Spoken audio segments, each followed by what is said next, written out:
So this is called a C approach, where you hold the mask on the hard bit of it with a C. So rest of it is an E, which then rolls on to the baby's mandible, the hard part. Try to avoid the soft tissues in the midline because you may obstruct airway. This is a nice C, and when your baby comes on, you roll it over and press here so that you get a good seal. So before you do that, you attach it and make it firmly attached to it, because very often if it's not firm, it comes off. You can get either this type of a mask or a normal circular mask, which they might have shown you in the They were saw it. That's fine, you've seen it.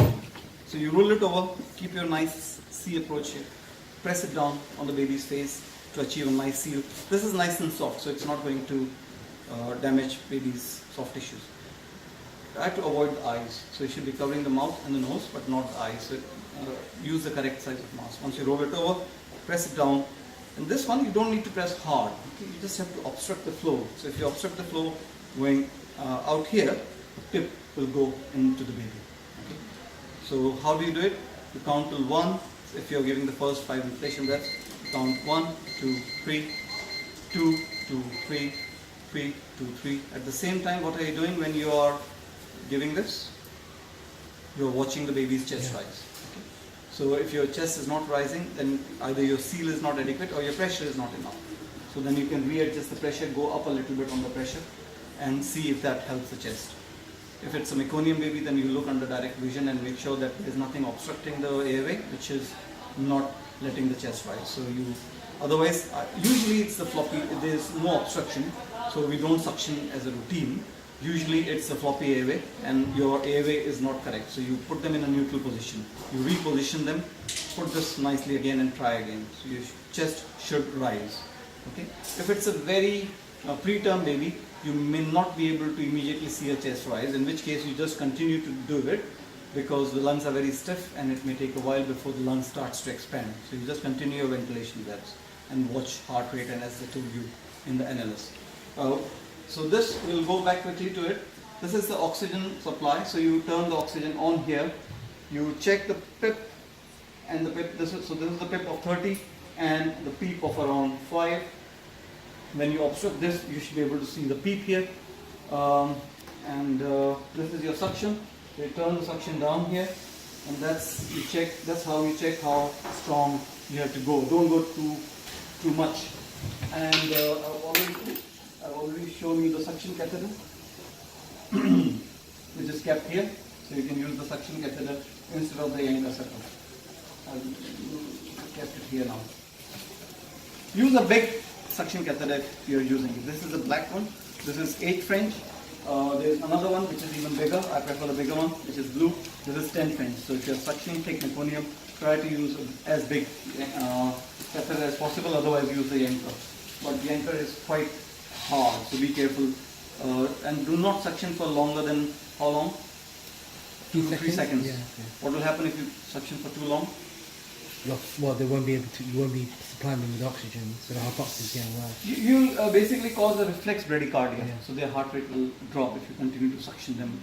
So suction only under direct vision for brief periods, and suction if you can see something. If you can't see anything, just come out and start bagging the baby.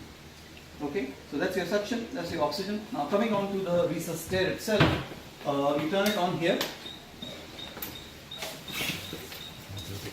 and this is your light, which turns on this way.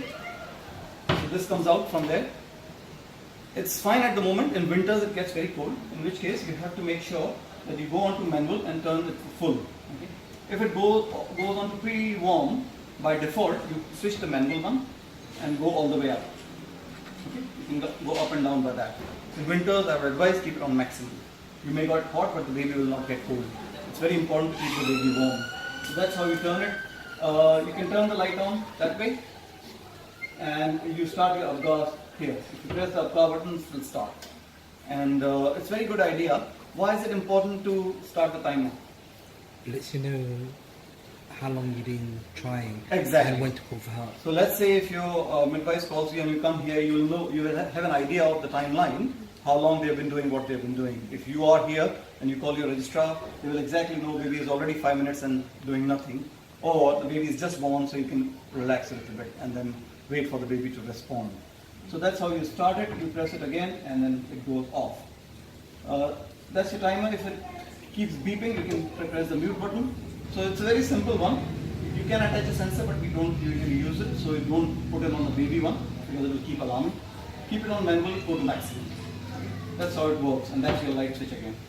Then you can switch it off once you've used it, and tucks nicely back in there. There is another type of resuscitator, and then once you've used it, turn off the oxygen, otherwise it will waste a lot of oxygen. Any questions? So when are you using air, when are you using oxygen? You're always using air, because the blender is on air, it should be delivering air only. Okay, because this is a blender, it will use the ambient air, and depending on how much you turn it up, will use this oxygen. Yeah, but when do you decide to turn the oxygen? So, good question, because if it's a meconium baby, a term baby, and you are expecting the saturations to come up by around 10 minutes and they have still not come up, then you basically start measuring the pulse, the saturations on the baby, and you may have to supplement the oxygen. Okay? Preterm babies, they can be expected to have some low saturations to start with. By 10 minutes, they should be above 90%. If you are struggling, just brief the registrar, they will be here, and if you want the neonatal team as well, just crash free. The nurses will come with a pulse oximeter. The midwives also have a pulse oximeter, but when the nurses from neonatal unit will come with a pulse oximeter, they will be able to see what the saturations are, and then you can supplement the oxygen. So realistically, by the time you think you need oxygen, you should really have help. Definitely. So, I mean, for the first few months or for the first few weeks, I would say if you are not sure that the baby is going in the right direction, call for help. And if you are not comfortable, we'll be coming with you for the first few days. Once you get comfortable, but you're struggling with the baby, if the baby has not cried and you think the baby is not breathing right, call for help. Thank you very much.